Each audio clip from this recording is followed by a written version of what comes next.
Minister, the Honourable Minister of Trade and Investment, Your Excellencies, and then in her personal capacity, my sister, the Honourable Minister of Trade and Investment in her capacity, the Honourable Minister of State, FCT, the First Lady of Osun State, ambassadors here present, permanent secretaries, other government functionaries, the business community, ladies and gentlemen. If I've left you out, please forgive me. I'm also a victim of Ambassador Bolaji Akinwumi today because I have been late and conscripted into speaking here. I thought I was going to come here and listen to others speak. But then I will speak extempore because I will never give up an opportunity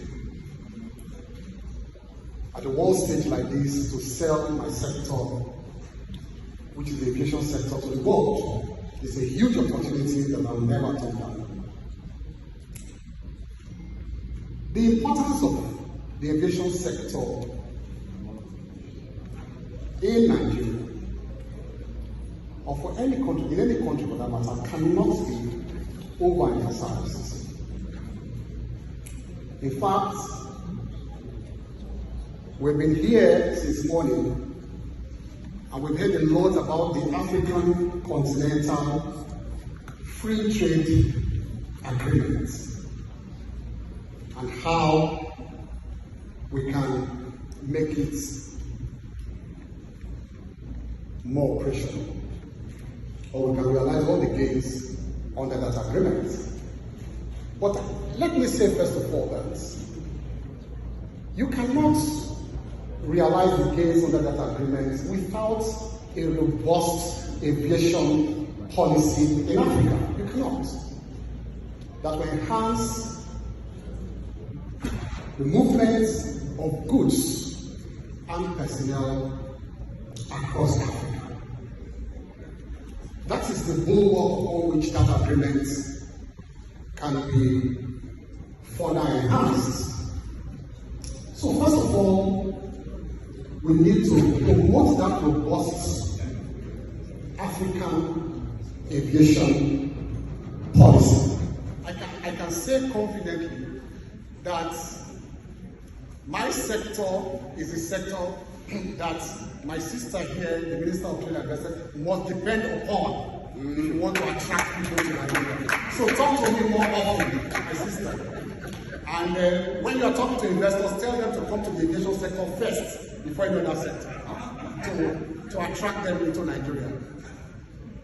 But whilst we do that, we just want to be very clear, taking a cue from the speech of Mr. President yesterday to the world, that we're not really begging for loans. We're not appealing, begging on our knees for people to come to Africa or to come to Nigeria. We're asking to come and be partners, to come and invest in Africa, to Nigeria in particular.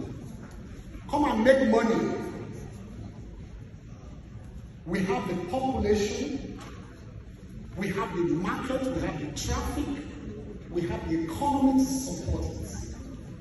So what we're asking for partners. Come and invest in Nigeria, the Nigerian aviation sector. And in coming to invest in the sector, we are very clear as to the areas we want you to look at first as you come. We are looking at 3 or 4 key areas as you think or consider investing in the aviation sector. And the first one would be that we want to invest, we want to establish world-class maintenance, repair, and overhaul facilities in Nigeria. That's the first in my own, agenda, top of my agenda. And there's so many, benefits that can come out of that. I regret to say that in West Africa, and not even in Nigeria, in West Africa, we don't have MRO facilities. We don't. Where our planes can go for sea checks. Our planes, we fly our planes abroad and we go and queue in some countries in Europe for 2 months. In some instances, more than 2 months. For them to attend to our planes, to check them. The normal, routine checks. And in so doing, we have to source for the scarce foreign currency that we don't have, foreign exchange, to pay for these services. Because everything in the aviation sector, from the boats you buy and everything, 95% is foreign exchange. It's only 5% we source for local currency to pay for, catering and local staff and all of that. So why do we have to put more pressure on our scarce foreign exchange by taking our planes out? So if you come and invest in MROs in Nigeria, you will not only have the Nigerian markets, you will have the West African markets coming to those facilities for C checks and routine maintenance of aircrafts. And we have enough of them in Nigeria to sustain those facilities. Why do we have to put more pressure on our scarce foreign exchange by taking our planes out? So if you come and invest in MROs in Nigeria, you will not only have the Nigerian markets, you will have the West African markets coming to those facilities for C checks and routine maintenance of aircrafts.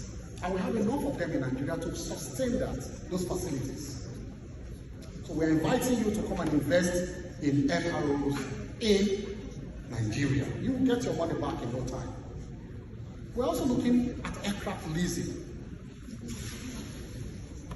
The details of which we cannot work out here, but some kind of arrangement, and that's part of the roadmap we have drawn over the years, but some kind of arrangement where we can bring in brand new planes into Nigeria, or very good aircraft for that matter, and then further lease them to the local operators at on very good terms.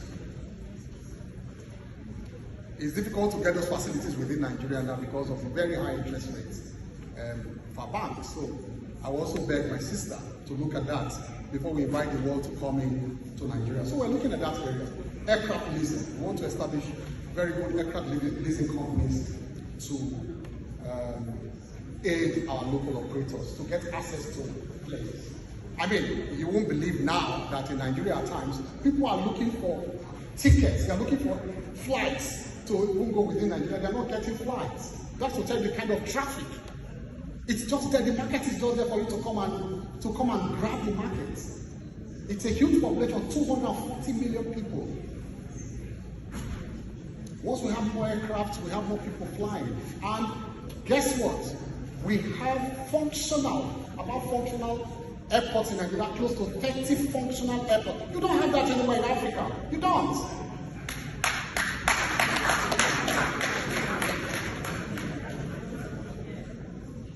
You don't have that anywhere in Africa. These are major cities in Africa, in Nigeria, that need connectivity. They need connectivity. And the traffic is there. And the businesses are there. People, they are moving up and down from one business or the other. It's a huge market. So please, we need aircrafts to come and service these routes within Nigeria. Bring your money, you won't regret it. I will supervise the investment of those monies in the aviation sector. I will. And then guess what? We have huge lands, huge one, for the establishment of aerotropolis. That is one of the major, roadmaps, points in our roadmaps that we want to sell to the world. In Abuja alone now, we have given to aviation alone, Ministry of Aviation, to aerospace development. Or aerospace development, that's a whole.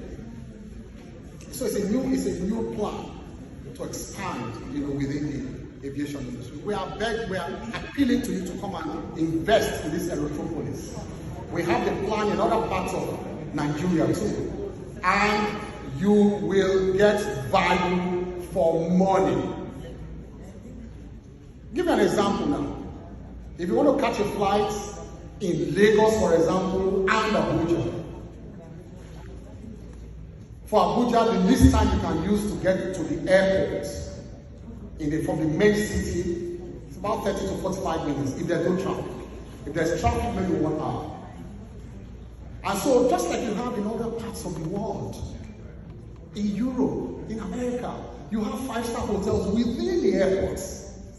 And they'll patronize them more than even the hotels in town, the 5-star hotels in town. Come and invest in this metropolis, get the 5-star hotels in. You will get enough, you won't even be able to sell your rooms. Come and establish your room. Come and put a 300-bed hotel. You will sell the rooms and people will be looking for rooms to rent. In Lagos, it is worse. If you stay in the Lekki area or Ikoyi and all that, you can spend 2 hours or 3 hours getting to the airport. So why not develop the metropolis within the airport?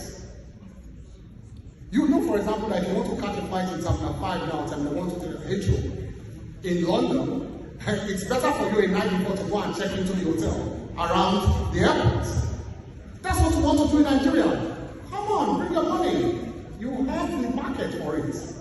So we want to develop our metropolis too. So these are just a few investment opportunities we are selling in the aviation sector to the world. You can be sure your investment will be safe. Like we said, we have a president now who comes from the private sector. He understands all of this. One more thing, and my sister here can attest to it, for those who think they cannot get out their foreign exchange on time, like the foreign airlines and their trapped funds, we're doing something about it right now. Before, the problem was liquidity. Why? Because we spent all our monies on subsidy and perhaps on servicing our debts. But all of that is about to change. Subsidy has been removed, and our liquidity, issue is improving right now. Before long, I've been told by the Ordinary Minister of the Economy that a clear plan will soon be announced to liquidate most of these trapped funds to foreign airlines. So it's not money that it's not loan or money that is missing. The money is there, just the problem of liquidity. And we are addressing those problems. As it is now, we don't have a very good connectivity within Africa by air. And we must acknowledge that. Unlike other continents of the world. At times, I'll give an example, you want to go to Central Africa from Nigeria, there's no direct flights.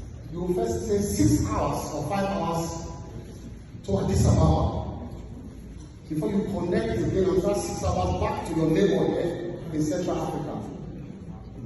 That's the reality facing us in Africa. So how can you promote free trade under that kind of warped aviation connectivity? In Africa today, we also have very poor rail and road connectivity between the countries. And why do I mention this? I mention this because the lowest hanging fruits by which you can quickly connect Africa before we begin to think of trains across Africa like we have in Europe is the aviation sector. The airports are there, the traffic is there, the airlines are there. Why do we have poor connectivity between major African capitals? Why? So it is for us as Africans to first of all come together and promote a very robust African aviation sector before we can even talk about promoting continental free trade between African countries. And so, having been graciously appointed by the Minister of Aviation of the greatest and the biggest black nation on earth,